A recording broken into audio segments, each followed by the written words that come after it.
John Collins, he's turned down his extension. Mm-hmm. As we mentioned, unfortunately for the Hawks, they basically build this whole team around John Collins and Trae Young, and now John Collins is like, well, what do I have to be here for? Like, I could get a bigger contract somewhere else and actually win games and get more ball.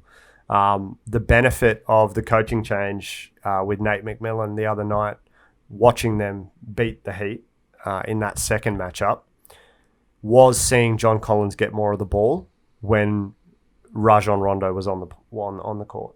Good call. That's a huge change from watching Trae Young run that offense exclusively. Yeah. And I think that going to a franchise where he's actually going to receive the ball and have a bigger impact on the offensive side rather than just being, sit in the corner, wait for the ball to come to you, maybe run to the hoop for an alley-oop. Yep. That's been his role for the last 2 years. And he needs to go somewhere where he's actually seen as a weapon on offense. I could see actually like maybe him going to Houston and pairing with Wood or something like that. Yep. Not necessarily good for him this year, but going forward he'll have a bigger role there. But yeah, Collins is only surprisingly 23 years old. Mm-hmm. Like you said, he turned down the $90 million extension from the Hawks, Mm-hmm. so he's looking for 100 plus, obviously. He's only got a year remaining, 4 years guaranteed. He'd be an awesome young piece to pick up for so many teams. I'd love to see the Raptors throw their hat in that mix and see if they can get something for him or get him for something reasonable. Mm-hmm. Yeah, like I said, he's going to be expecting a large paycheck. That's also something to consider for these teams. I don't know what Collins' true value is. I'd put him up there in one of the best young bigs in the league. He put up 34 the other night against the Heat. Like, he can shoot, he can rebound, he can defend relatively well. He doesn't pass. That's one of his Right. issues. He doesn't move the ball very well. Allergic to moving the ball. Yeah. If you give him the ball, generally he's going to try and score. You should go for the rebound. Yeah. I don't think that there is improvement to be made there. Like, he's only 23 years of age. And that's something you can develop. We've seen it in the past. Mm-hmm. But yeah, he has work to do. He has improvement to be made. But his value is not being taken advantage of Quite as well as it could Well, be. they're taking him out for Gallinari. Why was that what Lloyd Pierce was doing, or is that what McMillan? Well, that's what McMillan's been doing. McMillan the other night benched John Collins in the fourth for Gallinari.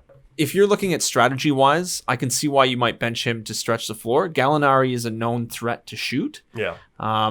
Statistically, obviously the same as Collins, likelihood of making the shot. But in the other team's scouting report, they're more likely to stretch the floor and try to close out on Gallinari than they are Collins. Yeah. So it opens the ball up inside, which is better for Clint Capella. But the funny thing is you could play both of them. Like, if you want Capella diving to the rim, sure. You could have Collins diving to the rim. Yeah. He's super athletic. You'd play Gallo at the three. You'd just let Gallo play on the wing. Maybe you do that. Yeah, and then you have good rebounding, good size.